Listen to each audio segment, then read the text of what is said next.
Es-tu prête à faire pétiller ton énergie? Bienvenue dans La Magie de Magali, le podcast sacré destiné à celles qui sont prêtes à se connecter à leur boussole intérieure, à celles qui sont prêtes à se connecter à leur énergie divine et à vivre une vie pétillante, trépidante, abondante et extraordinaire. Je suis Magali, mentor en transformation énergétique et on commence à pétiller dès maintenant. Vouloir protéger ton cœur est une erreur. Hello à toi et bienvenue dans ce nouvel épisode de podcast. On est lundi et j'espère que tu vas bien. Ce sera ma dernière vidéo YouTube ou épisode de podcast sur Spotify avant un petit moment puisque nous allons partir quelques jours en vacances et en vrai j'avais hésité, j'hésitais entre celle-là et puis préparer d'autres choses, mais comme il fait pas très beau et que du coup je voulais faire dans le jardin, bah voilà, tu as cette chance de recevoir cette transmission puissante avant que je décolle. J'ai vraiment choisi ce thème qui me tient à cœur parce que c'est quelque chose qui est très important. On entend beaucoup, tu sais, et moi-même, je me le suis dit ou je l'ai dit, tu sais, t'as des fois des relations ou des situations, tu sais, alors après, dans les relations et les situations, en fait, ça peut être hyper vaste, hein, je veux dire.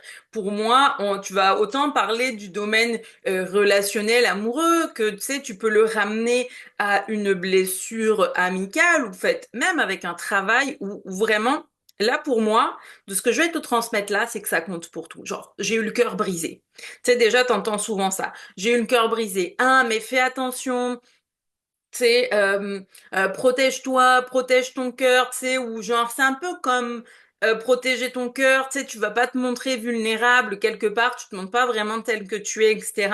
Puis pour moi, ça rejoint beaucoup l'aspect intelligence émotionnelle où finalement, quand tu protèges ton cœur, ben en fait, tu veux pas forcément montrer tes émotions. En fait, c'est parce que toi-même, tu sais, t'as peut-être du mal à te sentir en paix, en sécurité dans ton corps quand tu vis des émotions. Et ça, pour moi, aujourd'hui, avec le chemin et le recul, en fait, là où c'est une erreur, c'est qu'il faut comprendre une chose. C'est que tu as pas envie, c'est de te sentir triste, ou tu as envie de te protéger ton passé parce que tu te dis que tu as trop souffert et que tu méritais pas ça, X, Y, Z. Euh, Maintenant, c'est fini, je laisserai plus quelqu'un me briser le cœur, tu sais, je vais me protéger. Ou alors tu te dis, oh là là, j'ai vraiment été élevée dans un environnement toxique, etc. Et voilà, je me blinde, je me crée une protection, comme ça, je ressentirai plus rien. Ouais, c'est cool. Il y a juste un problème à ça, c'est que te protéger de ton cœur, de tout ce qui est négatif, en fait, tu mets une pierre, une carapace, ce que tu veux autour de toi, mais en même temps, tu te coupes aussi de l'autre versant de la montagne. Il y a toujours deux versants à la montagne. Donc, en te coupant de tout ce qui est négatif parce que ça fait mal, tu ne t'autorises pas à recevoir le positif. Et la vérité, c'est que quand bien même tu le recevrais, tu sais, tu serais pas en mesure et en capacité de vraiment le ressentir, le vibrer et t'en rendre compte, puisque tu as mis un voile devant ton cœur pour l'empêcher de ressentir. Et je sais que, tu sais, ces mots-là, c'est pas forcément ce qu'on a envie d'entendre et de recevoir. Tu sais, je veux dire, ce serait peut-être plus facile de dire, ben voilà, je protège mon cœur et de l'autre côté, je reçois tout l'amour. Mais comment veux-tu recevoir si t'es protégé? Tu comprends? C'est, c'est ça le truc. Si tu prends l'image, effectivement, d'un enfant qui, par exemple, je sais pas moi, est en train de jouer, etc., tu sais, dans le jeu, se rend pas compte qu'il y a un danger. Et toi, t'arrives et tu le prends dans tes bras, tu vois, pour le protéger. Ben là, c'est normal, parce que sur le moment, tu le protèges du danger extérieur.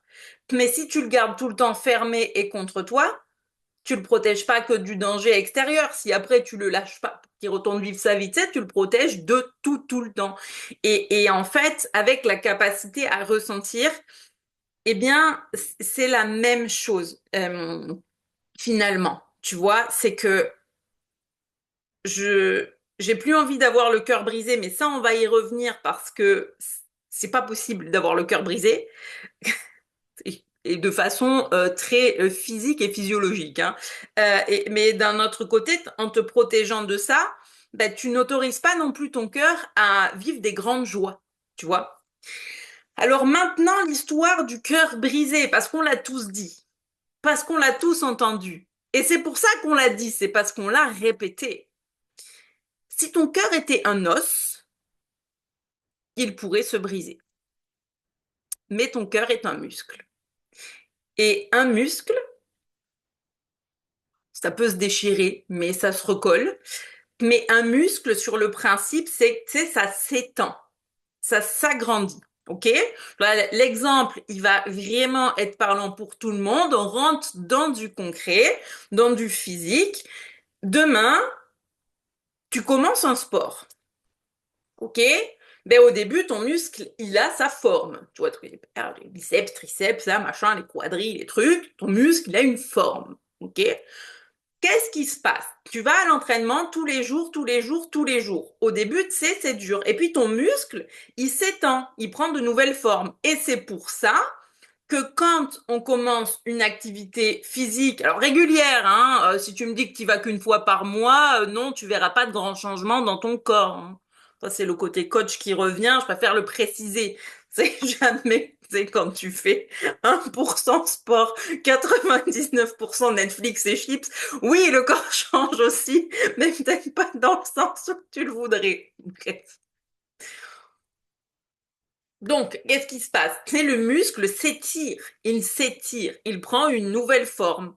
Tu sais, tu augmentes, et puis au fur et à mesure, tu sais, au début, toi, t'es dans le sport, là, t'es en mode, tu sais, mais, quand même, enfin, genre, c'est dur, tu sais, ça fait mal, quoi.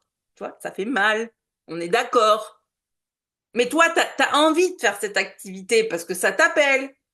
Donc, est-ce que tu te dis, bah, allez, je vais protéger mon muscle. Bon, allez, le mieux, je protège mon muscle, on arrête tout et je reste où je suis. Ça, c'est ce qui se passe quand tu protèges ton cœur.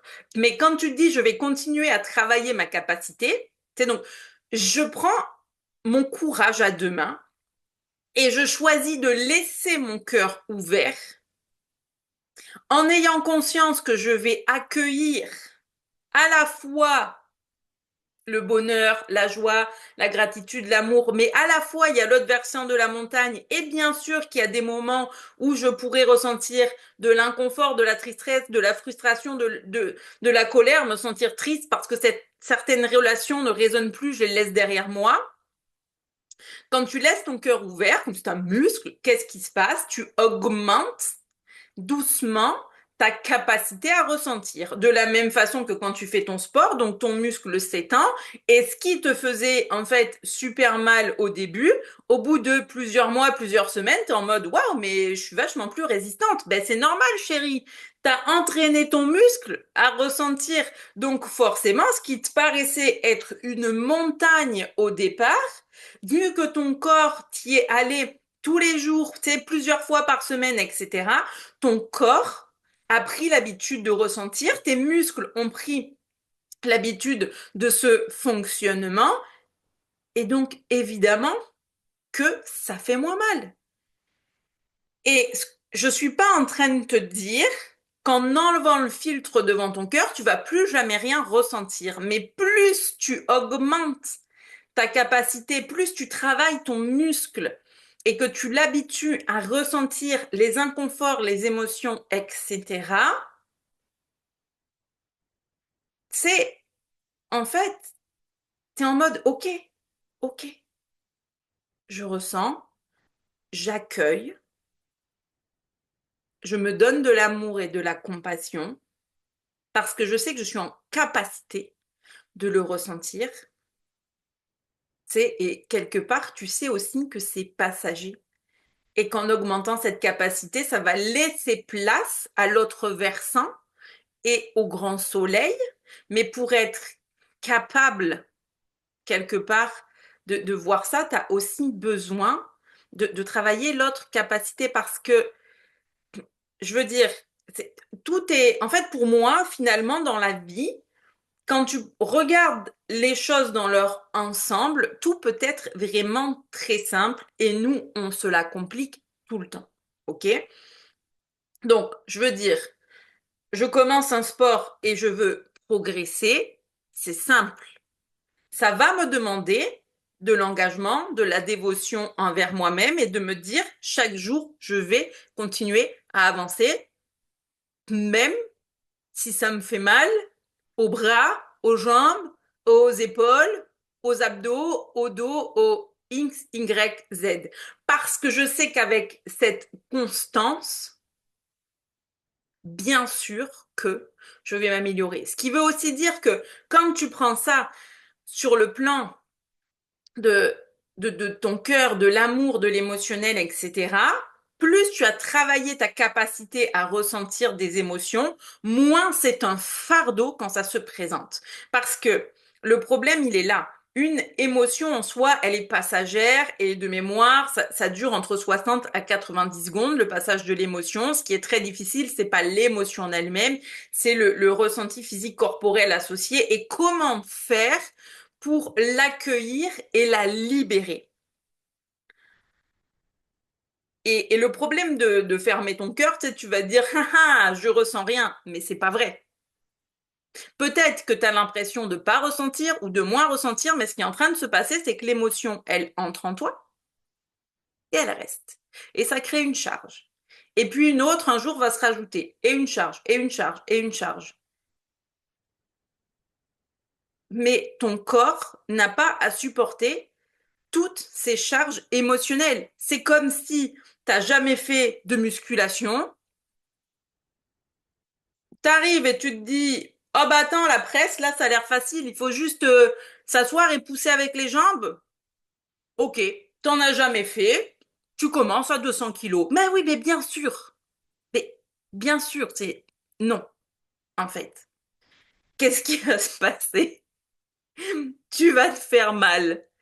Et c'est un peu la même chose quand tu veux garder tous ces poids plutôt que de t'autoriser à vivre la chose sur l'instant une bonne fois pour toutes. Je sais que c'est un chemin qui peut paraître sinueux,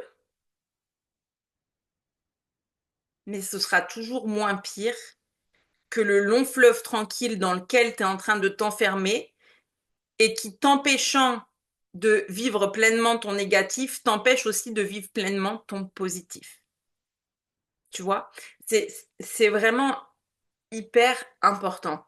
Et tu sais, je veux dire, une chose que je partage, c'est que moi, aujourd'hui, en fait, je n'ai plus de problème à vivre des émotions. Tu sais, il y a des fois, ça m'arrive de, bah voilà, je veux dire, j'ai pour autant un travail qui est hyper intense émotionnellement. Ces temps-ci, j'ai beaucoup d'accompagnement en fin de vie.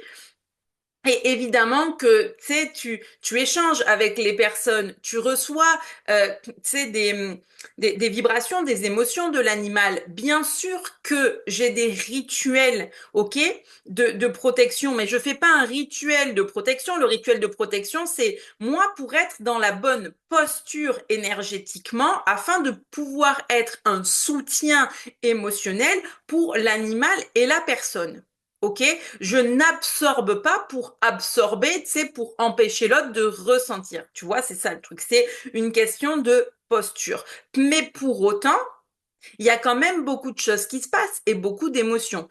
Et pour moi, quand c'est fini, ça m'arrive souvent de pleurer après. Tu sais, c'est comme si je libère tout ce qui vient de se passer. C'est une libération. Tu sais, c'est ma façon à moi de faire. Et ça arrive souvent que du coup, j'aille voir, tu sais, mon chéri, je lui dise comment ça s'est passé, je pleure et tout, la petite est là. Et si la petite, elle me voit pleurer, ben, je lui explique. Je lui explique que oui, ben voilà, maman, elle a travaillé, tu sais, il y a eu cet accompagnement, il y a eu beaucoup d'émotions ressenties, et donc là, juste maman est en train de se libérer, et qu'en soi, une fois que maman sera libérée, ben, du coup, la vie reprend son cours, et tu sais, et tout va bien. Mais simplement, c'est l'acceptation, c'est de ressentir et laisser venir. Moi, j'ai longtemps été coupée de ça. Alors, pourquoi on se coupe de ça? Ben, si tu veux, le problème, c'est que déjà, de petit, t'entends toujours dans l'enfance, oh, mais ne pleure pas, ni nanana, ne t'énerve pas, X, Y, Z. Déjà, en fait, tu peux pas... euh, Comment c'est possible de vouloir avoir une vraie intelligence émotionnelle quand tu passes ton temps à couper les gens de leurs ressentis, parce que t'es petite fille et tu te mets en colère, alors c'est pas acceptable. C'est non, je suis désolée. Une émotion, c'est une émotion. On la ressent comme elle vient, on la vit comme elle vient. Personne n'a à juger. C'est la façon dont tu te comportes, si tu as besoin de pousser un cri à un moment donné, de taper dans le coussin, etc., tant que t'es pas en train de faire du mal à une tierce personne, vis ton émotion comme ton corps te le demande, tu sais, je veux dire. Et en fait, finalement, quelque chose que je vais te partager là et qui est très important, c'est que moi, j'ai un souvenir qui me vient, je me rappelle, c'est vrai que quand mon grand-père est décédé, tu sais, j'ai contenu toutes mes émotions, donc je n'avais pas réussi à pleurer, j'avais 12 ans, tu vois, j'étais super jeune, et ma mère, elle était là, mais il faut que tu pleures, il faut que tu pleures, il faut que tu pleures. Mais quand t'es pas en sécurité dans ton corps et avec les personnes qui t'entourent, c'est pas possible, ça marche pas. Moi, petite, je me suis jamais sentie en sécurité de, dans mon corps ou avec mes proches et c'est triste à dire et je sais hein, qu'il y a des et dont ma mère qui regarde mes vidéos mais je veux dire à un moment donné je l'ai dit je mise sur l'authenticité et je viens de raconter donc je vais pas cacher des choses parce que ça risquerait de vexer certains de ma famille qui regardent tu sais c'est pas grave.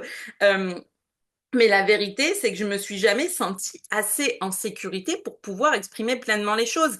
Et là, je te dis pas ça pour être en mode c'est de la faute de mes parents. Ils ont fait de leur mieux avec leurs outils. Ils n'ont pas eu les moyens, eux jeunes non plus, d'exprimer ses émotions. Mon père, il se crée littéralement une carapace tout autour de lui pour pas ressentir. Oui, mais de la même façon que tu te coupes de tout ce qui est négatif, une fois encore, c'est ce que je disais au début, tu te coupes aussi de ce qui est positif. Et en fait, en faisant ça, tu sais, t'as l'impression de donner l'exemple, c'est que t'es dur, que t'es machin et tout, mais c'est pas une preuve de force et de courage que de vouloir paraître la montagne qui résiste à tout. Parce que sous un tremblement de terre, n'importe quelle montagne peut s'écrouler. Pour moi, le vrai courage, c'est de garder son cœur ouvert, même quand la seule envie que t'as, c'est de le fermer. Mais c'est ça le courage. Le courage, c'est d'oser montrer, ben voilà, tes émotions, etc., ou de les exprimer auprès de certaines personnes qui, par exemple, ont pu, tu sais, te faire de la peine ou te rendre triste à un moment donné, parce que c'est important pour toi de l'exprimer. Après, la personne le prendra comme elle le prendra. Parce que ses triggers, ses déclencheurs, sa vision, ça c'est quelque chose qui lui appartient. Toi, tu as le droit d'exprimer tes émotions, mais on peut pas être à l'abri ben, qu'une personne derrière soit pas prête à recevoir, tu vois. Mais en fait, il y a des moments pour se sentir en paix, c'est je m'autorise à ressentir et puis j'exprime les choses. Mais vouloir toujours se dire non mais c'est bon, maintenant je suis blindée, il y a rien qui peut m'atteindre. Ouais, si tu veux. Si ça te fait plaisir de le croire, grand bien te fasse. Par contre, s'il y a rien qui peut t'atteindre en négatif, rien non plus ne pourra t'atteindre en positif. Et c'est là que c'est bien dommage. Et c'est là exactement qu'on se retrouve avec 99% de la population qui ne se sent pas à sa place, pas bien dans ses baskets, qui a l'impression qu'il y a rien, qu'il y a jamais rien de bien. Me revoilà. Alors, on va finir cet épisode de podcast en version audio. Alors évidemment, si tu es sur Spotify, ça ne te changera rien, mais sur t'es sur YouTube, 1, 2, 3, tu ne me verras plus puisque j'ai un bug internet. J'avais complètement oublié qu'il y avait des travaux sur la ligne aujourd'hui et des bugs possibles, mais ce n'est pas grave. Je vais juste finir et envoyer sur la clôture du coup. Donc ce que je te disais avant que ça coupe, c'est qu'effectivement, on se retrouve aujourd'hui dans un format où on se trouve avec quand même 99% de la population, effectivement, qui ne se sent mal dans ses baskets, pas à sa place, etc. Alors après, attention, il y a effectivement une notion de... il y a des moments où, tu sais, t'en as marre de l'endroit où t'es, comme moi, quand je savais qu'à Nice, on avait envie de partir, etc., et que je voulais lancer mon entreprise et tout. Donc, mais ça, c'est autre chose.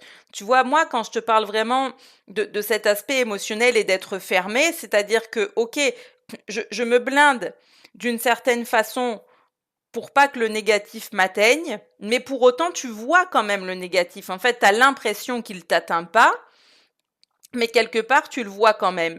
Et pour moi, je dirais que ça demande de déployer une énergie de dingue que de vouloir absolument protéger son cœur. Donc, en plus de pas voir, tu sais, de pas pouvoir ressentir, parce que la question de la vie, tu sais, c'est pas tant à quel point je suis capable de voir les belles choses qui m'arrivent. Mais une des grandes clés en énergétique, en manifestation, etc., c'est que tout passe par le fait de ressentir. Tout passe par tes sens et tes émotions. Donc, si tu veux plus ressentir de la tristesse, l'autre version, l'autre versant de la montagne de la tristesse, c'est la joie. Ça peut pas marcher. Tu vois?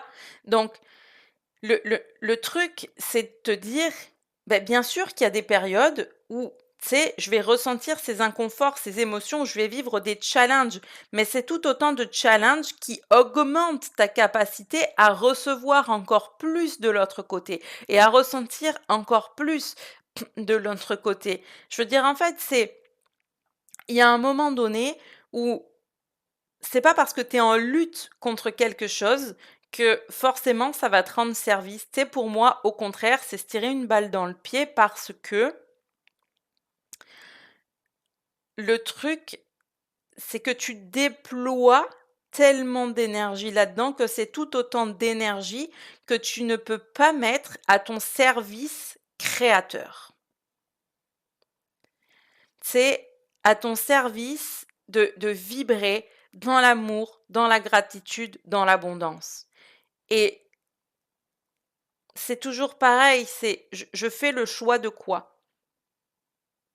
Est-ce que je fais le choix de me couper de tout, comme ça je ressentirai plus jamais rien, mais je prends pas l'autre part du gâteau non plus, ou je décide de tout avoir, de prendre tout le gâteau, mais quand je dis dans mes enseignements, pour moi, tout est possible et tu peux tout avoir, j'en suis intimement persuadée, mais attention, tu peux tout avoir à la condition d'accepter l'inconfort qui vient avec l'autre versant de la montagne.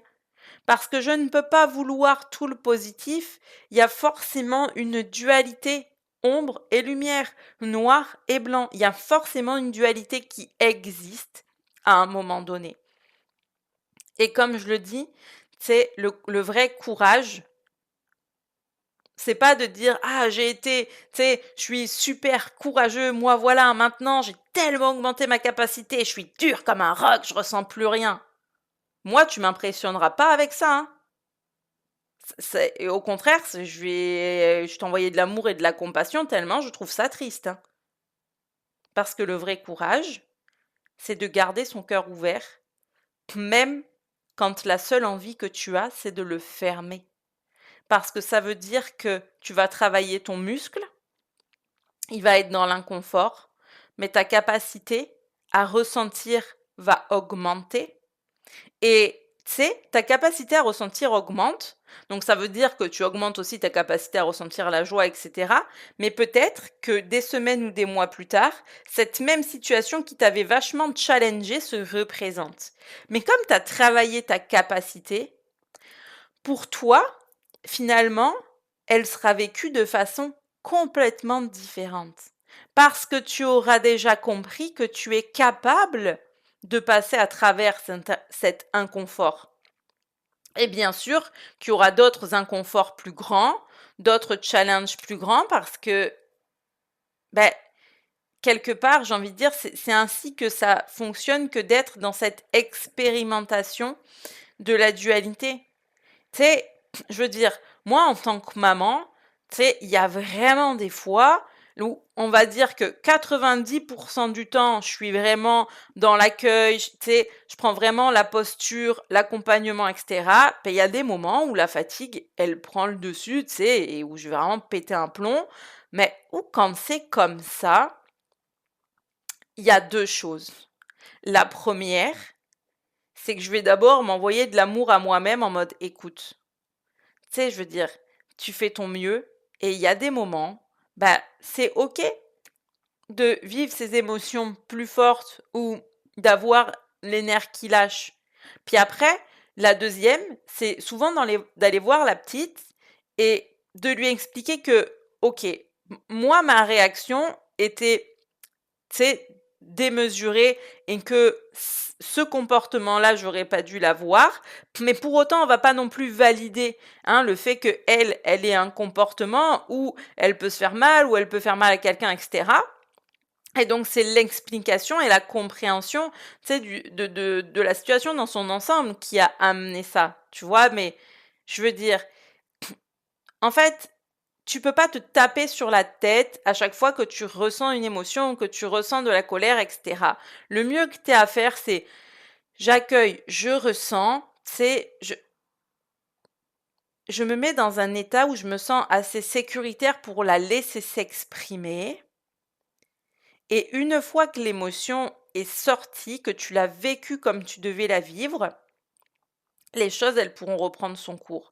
Mais il y a une chose qui est importante aussi avec ça, c'est que si, tu sais, ce qui te génère certaines émotions, c'est quelque part des problèmes ou quoi. En fait, tant que tu ne vis pas l'émotion, en fait, déjà, tu pourras pas solutionner ce qui te fait problème. Et souvent, c'est plus un cumul de choses que tu portes sur ton dos, tu sais, comme des boulets. Et comme je disais, je veux dire, au bout d'un moment, tu peux pas aller à la salle et vouloir pousser, tu sais, 200 kilos d'un coup, mais de la même façon, ton corps, il n'est pas capable de pousser ces 200 kilos d'un coup parce que c'est trop pour lui.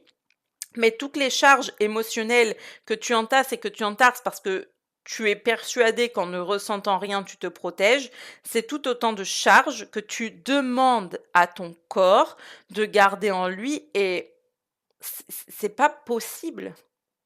Au bout d'un moment, ton corps va littéralement lâcher. Il va lâcher par burn-out, des problèmes physiques ou, je veux dire, parce que c'est comme ça qu'il réagit, parce que c'est trop pour lui. Ton corps, c'est ton véhicule terrestre, c'est un temple que tu es ici pour accueillir et protéger.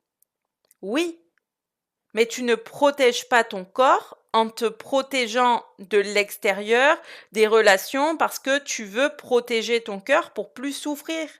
Tu protèges ton corps en augmentant ta capacité à vraiment vivre pleinement tes émotions et à ressentir. Parce que sinon, tu penses être coupé du négatif, mais je le redis, tu coupes aussi du positif. Et cette capacité, déjà, elle se travaille petit à petit avec des exercices qui te permettent de revenir dans ton corps, de te sentir en sécurité avec toi-même.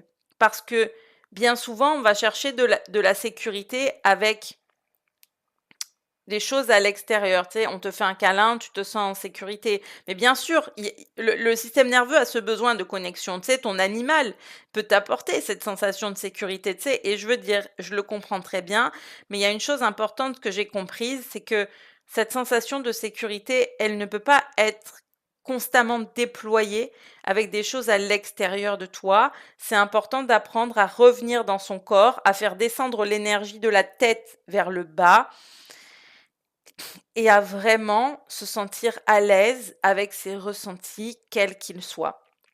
Et aujourd'hui, pour moi, c'est ça qui est mis en avant et au cœur de mon accompagnement déjà reconnexion d'âme.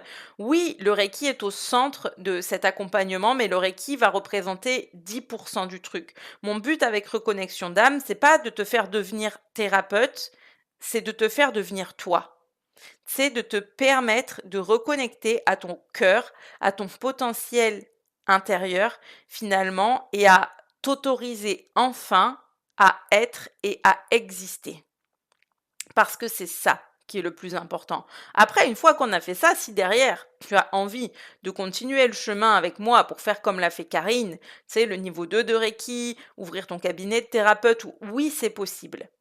Mais aujourd'hui, si je choisis de ne plus enseigner en premier l'énergétique pour d'autres personnes ou pour les animaux et que j'ai mis un stop à la communication animale, c'est pas parce que je n'aime plus, c'est pas parce que ça ne fonctionne pas, mais c'est parce que avant de vouloir s'ouvrir sur les autres, tu as besoin de revenir à toi.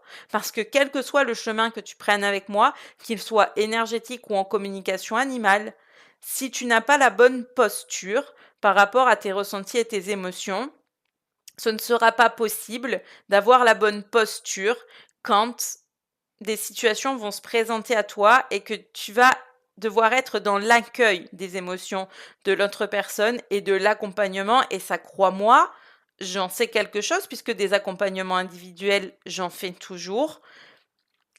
Et la posture que ça demande pour pouvoir accueillir toutes ces émotions des gens, ça demande à soi-même se mettre devant le miroir et apprendre à se travailler. Tu vois, une fois encore, je t'ai raconté l'histoire de quand j'étais petite, mais moi, je suis pas là en mode, tu sais, c'est la faute de mes parents si j'en suis là. Non, parce que eux-mêmes n'ont pas eu les clés et les billes pour pouvoir avancer sur ce chemin. Alors aujourd'hui, s'ils le voulaient, avec tout ce que je partage, eh bien, ils pourraient le faire. Tu sais, c'est encore un choix que d'avoir ce courage de dire je, je vais y aller.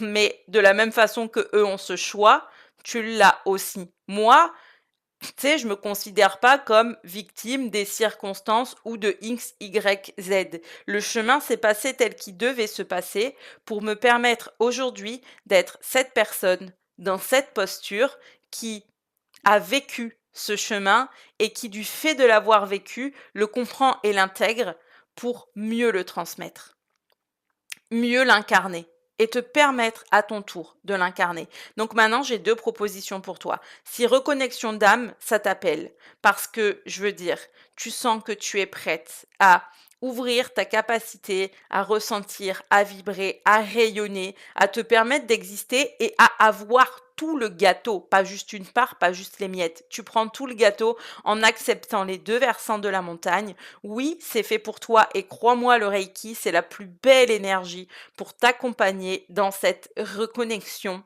avec tout ton être, avec ton corps et tes émotions.